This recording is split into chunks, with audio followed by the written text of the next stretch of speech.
Israel எவ்வளவு மோசமான country, இஸ்ரேலுடைய பிரசிடென்ட் இன்னும் எவ்வளவு மோசமானவர்ன்றதை இந்த வீடியோல தெரிஞ்சுக்க போறோம். Hitler didn't want to exterminate the Jews at the time. He wanted to expel the Jews. And Khaja Amin al-Husseini went to Hitler and said, if you expel them, they'll all come here. So what should I do with them? He asked. He said, burn them. இந்த வீடியோல இருக்கிறது இஸ்ரேலுடைய தற்போதைய prime மினிஸ்டரான நெத்தன்யா தான். இந்த வீடியோல அவர் என்ன சொல்றாருன்னா, ஜெர்மனில ஹிட்லர் வந்து ஒரு 60 மில்லியன் யூதர்களை ரொம்ப மோசமா படுகொலை பண்ணியிருப்பாரு.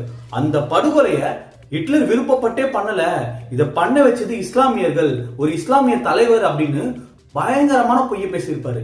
இந்த வீடியோ 2015 வந்து அவர் பேசிய ஒரு வீடியோ தான். ஆனா அதுல யோசிச்சு பாருங்க, தன்னுடைய இனத்தையே ஒரு 60 மில்லியன் பேரை கொடூரமா ஹிட்லர் சாவடிச்சிருக்காருன்னு தெரிஞ்சும் அவர் மேல தப்பு இல்ல, இஸ்லாமிய தலைவர் மீது தான், அவர் தான் இதை தூண்டினார்னு சொல்றாருன்னா அவர் எவ்வளவு மோசமானவரா இருக்க முடியும்? இப்போ பாலஸ்தீன் மேல அவங்க தொடுத்த போரா இருக்கட்டும், இப்ப ஈரான் மீது இவங்க செய்யற தாக்குதலா இருக்கட்டும், இது எல்லாத்தையும் யோசிச்சு பாருங்க.